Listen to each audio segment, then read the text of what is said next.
السلام علیکم ناظرین، میں ہوں عمر ہاشمی۔ امید کرتا ہوں آپ سب خیریت سے ہوں گے۔ ناظرین، وطن عزیز پاکستان اس وقت بڑے اہم موڑ سے گزر رہا ہے اور ان دنوں جو ہے بہت اہم عالمی ڈیولپمنٹس ہو رہی ہیں جس کے اندر پاکستان کا کردار اور پاکستان کی ساکھ کے حوالے سے اہم فیصلے ہونے جا رہے ہیں۔ ناظرین، جیسا کہ آپ جانتے ہوں گے، ان دنوں FATF کا ورچوئل اجلاس جاری ہے اور اس اجلاس کے اندر پاکستان کو گریڈ لسٹ میں رکھنے یا نکالنے کا فیصلہ کیا جانا ہے۔ اس کے ساتھ ساتھ ہی وزیر اعظم عمران خان نے آج سری لنکا کا دورہ کیا ہے اور اس دورے کے دوران 5 اہم ترین معاہدوں پر دستخط ہوئے ہیں۔ وزیر اعظم عمران خان نے سری لنکا کو CPEC کے اندر شامل ہونے کے حوالے سے بھی دعوت دی ہے اور انہوں نے جو ہے سری لنکا کو یہ آفر کی ہے کہ وہ CPEC کے اندر شامل ہوں۔ اس کے علاوہ بہت اہم ڈیولپمنٹ جو ہے وہ FATF کے اندر بھی ہونے جا رہی ہے اور پاکستان کا یہ فیصلہ کیا جائے گا کہ پاکستان کو گرے لسٹ میں رکھا جائے گا یا گرے لسٹ سے نکالا جائے گا۔ ناظرین، اس موقع پر جب وزیر اعظم عمران خان سری لنکا کا وزٹ کر رہے تھے اور دوسری جانب FATF کا اجلاس جاری تھا تو پاکستان کا جو ازلی دشمن بھارت ہے وہ اپنی کارروائیاں کرنے سے بالکل باز نہیں آیا اور اس نے بلوچستان میں اور خیبر پختونخوا میں جو ہے 2 بڑی امپورٹنٹ کارروائیاں جو ہے کروانے کی کوشش کی اور جو ہے لکیلی پاکستان جو ہے ان کارروائیوں سے محفوظ رہا اور جو ہے بھارت کی جو پلاننگ تھی وہ مکمل طور پر ناکام رہی۔ ناظرین، گزشتہ روز جو ہے ایک امپورٹنٹ جو ہے ڈیولپمنٹ ہوئی اور پاکستان اور ایران کے بارڈر کے اوپر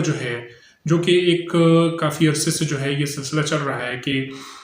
کئی قافلے جو ہے وہ اسمگلنگ اور مختلف جو ہے سامان جو ہے ایران سے لے کر پاکستان آتے ہیں اور پاکستان سے کئی چیزیں جو ہے وہ لے کر ایران جاتے ہیں۔ اس کے علاوہ ایران سے جو ہے پیٹرول اور ڈیزل اور دیگر چیزیں بھی جو ہے اسمگل کی جاتی ہیں اور یہ جو بارکھان کا علاقہ ہے اور اس کے علاوہ بلوچستان کے دیگر علاقوں میں بھی جو ہے اسی طرح سے اسمگلنگ کا سلسلہ جاری رہتا ہے۔ ناظرین، گزشتہ روز یوں ہوا کہ جو ہے ان اسمگلرز کے روپ میں BLA کے جو ٹیررسٹ ہیں اور ان کی تعداد کم از کم 10 بتائی جاتی ہے، انہوں نے جو ہے یہاں سے ایکسپلوسیو لے کے جو ہے دھماکہ خیز مواد لے کے جو ہے ایران میں داخل ہوئے اور شاید جو ہے وہ کوئی کارروائی جو ہے اس کو کرنے کے حوالے سے جو ہے پلاننگ کر رہے تھے۔ تو اس دوران جو ہے وہ ایرانین جو بارڈر سیکیورٹی فورسز ہیں ان کے ہاتھ لگے اور انہوں نے جو ہے فائرنگ کر کے ان کو قتل کر دیا۔ اور جو ہے اس میں بتایا یہ جا رہا ہے کہ اس میں انس جو نامی جو BLA کا دہشت گرد ہے وہ بھی شامل ہے اور وہ ایک جو BLA کا گروہ ہے اس کا ہیڈ بھی تھا اور رسول بخش نامی جو ہے ایک BLA کا جو بڑا اہم جو ہے سرغنہ ہے اس کا بیٹا جو ہے وہ بتایا جا رہا ہے جو کہ بلوچستان ہی کا رہنے والا ہے۔ ناظرین، یہ جو کارروائی تھی ایران کی سیکیورٹی فورسز کی، اس کارروائی کی جو ہے کچھ فوٹیج اور جو ہے کچھ تصاویر جو ہیں وہ سامنے آئیں تو بھارتی میڈیا جو ہے اس کے اوپر جو ہے وہ پروپیگنڈا جو ہے بھارتی میڈیا نے شروع کر دیا اور کل کا دن جو ہے سارا دن لگاتار جو ہے بھارتی مختلف چینلز کے اوپر یہ دعویٰ کیا جاتا رہا کہ ایران نے پاکستان کی سرحد پر حملہ کر دیا ہے اور پاکستان کے جو عوام ہیں ان کو جو ہے لگاتار جو ہے مارنا شروع کر دیا ہے اور پاکستان اور ایران کے درمیان جو ہے بہت بڑا ایک کلیش جو ہے وہ ہونے کو جا رہا ہے اور جنگ متوقع ہے۔ اس طرح کی صورتحال جو ہے یہ بھارتی مختلف جو چینلز ہیں ان کے اوپر جو ہے یہ خبریں چلتی رہیں اور اس حوالے سے جو ہے ایک فیک پروپیگنڈا جو ہے وہ پھیلانے کی کوشش کی جاتی رہی۔ دوسری طرف ایک بڑی زبردست ڈیولپمنٹ ہوئی اور وہ بھی جو ہے بھارت کے پروردہ جو دہشت گرد ہیں جو کہ افغانستان میں بھی بیٹھے ہوئے ہیں، بلوچستان میں بھی بیٹھے ہوئے ہیں اور خیبر پختونخوا میں بھی جو ہے سرگرم ہیں اور TTP اور دیگر جو ہے گروہوں کو جو ہے وہ سپورٹ کرتے ہیں، ان گروہوں کا پروردہ جو ہے ایک دہشت گرد کمانڈر حسن عرف سجنا جو ہے اس کو سیکیورٹی فورسز نے ایک جو ہے اہم حملے کے اندر اس کو مار دیا اور اس کو جو ہے ہلاک کر دیا گیا۔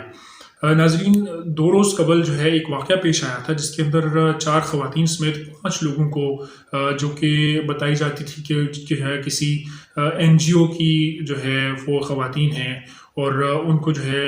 قتل کر دیا گیا تھا۔ تو اس کارروائی کے اندر بھی جو ہے بھارت کا ہاتھ تھا، اور بھارت نے جو ہے اس موقع پر جب پاکستان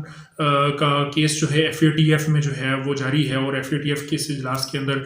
اسی چیز کو ڈسکس کیا جانا ہے کہ پاکستان نے دہشت گردی پر کتنا قابو پا لیا ہے، اور پاکستان جو ہے کس طرح سے جو کاؤنٹر ٹیررزم ہے اس کو اور ان آپریشنز کو جو ہے لے کے آگے چل رہا ہے۔ تو اس موقع پر جو ہے بھارت نے اپنے پروردہ جو دہشت گرد تھے ان کے ذریعے جو ہے یہ کارروائی کروائی کہ شمالی وزیرستان کے اندر جو ہے 4 خواتین، جو کہ یہ اپنی نوعیت کا پہلا واقعہ ہے جس کے اندر جو ہے NGO سے تعلق رکھنے والی خواتین کو جو ہے قتل کیا گیا۔ اور اس جو واردات تھی، یہ جو کارروائی تھی، اس کے اندر ڈائریکٹلی ملوث تھا حسن عرف سجنا جو ہے، یہ ایک معروف جو ہے دہشت گرد ہے، جو کہ ایک مشہور جو ہے ایک آئیڈینٹی جو ہے رکھتا ہے، اور اس دہشت گرد نے مختلف کارروائیاں بھی کی ہیں۔ اس جو خواتین کو قتل کرنے کے حوالے سے یہ کارروائی ہے، یہ تازہ ترین کارروائی تھی۔ تو اس کارروائی کو کے بنیاد پر جو ہے سیکورٹی فورسز نے جب آپریشن شروع کیا اور دہشت گردوں کا کھوج لگانا شروع کیا، تو ایک کامیاب آپریشن کر کے جو ہے حسن عرف سجنا کو جو ہے قتل کر دیا گیا، اس کو مار دیا گیا۔ جبکہ یہ کارروائی جو کہ چند روز پہلے ہوئی تھی خواتین کو قتل کرنے کے حوالے سے، یہ کارروائی جو ہے اس کی بیس بنی ہے، اور لکیلی جو ہے پاکستان کی فورسز جو ہے وہ اس آپریشن میں کامیاب ہوئی ہیں، اور بھارت کے جو سازش تھی اور بھارت کے جو خواب تھے وہ چکناچور ہوئے ہیں۔ تو اس آپریشن کو سامنے رکھ کے جو ہے اگر دیکھا جائے تو بھارت جو ہے اس اپنی جو ایک کارروائی جو پلان کی ہوئی تھی اس میں ناکام رہا ہے، جبکہ دوسری طرف جو بلوچستان میں ہونے والا واقعہ ہے جس کے اندر جو ہے کم از کم 10 لوگوں کے بارے میں اطلاع ہے کہ 10 لوگوں کو جو ہے ایران کی سیکورٹی فورسز نے بارڈر کراس کرتے ہوئے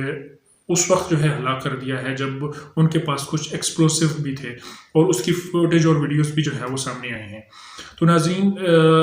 جو وزیر اعظم عمران خان کا دورہ تھا اس کو ناکام بنانے کے لیے بھارت نے اور بھی کئی سازشیں جو ہے پلان کی ہوئی تھیں۔ اس میں جو ہے ایک یہ بھی جو ہے کوشش کی گئی کہ جو عمران خان ہے وہ سری لنکا کی پارلیمنٹ سے خطاب نہ کر سکیں، اس کو بھی جو ہے سری لنکا کے اوپر پریشر ڈالا گیا، اور مسلمان جو اراکین تھے اور مسلمان لیڈرز جو تھے ان سے بھی ملنے سے روکنے کی کوشش کی گئی۔ لیکن سراسر جو ہے جو ایک بھارت کی جو پاکستان کو بدنام کرنے کی سازشیں تھیں وہ ناکام ہوتی جا رہی ہیں، اور بھارتی میڈیا چینلز جو کہ اس کوشش میں لگے ہوئے تھے کہ پاکستان کو یہ دونوں ایشوز جو ہے وہ سامنے رکھ کے بدنام کیا جائے اور FATF میں پاکستان کو کامیابی کی طرف نہ جانے دیا جائے، اس میں مکمل طور پر ناکام رہے ہیں۔ ناظرین، دعا ہے کہ اللہ تعالیٰ جو ہے پاکستان کو محفوظ رکھے اور دشمنوں کے ارادے جو ہیں وہ اسی طرح خاک میں ملتے رہے۔ پاکستان کے لیے بہت ساری دعائیں جو ہے وہ کرتے رہیے گا، اور مجھے بھی اپنی دعاؤں میں یاد رکھیے گا۔ اب تک کے لیے اتنا ہی، اجازت دیجیے، اللہ حافظ۔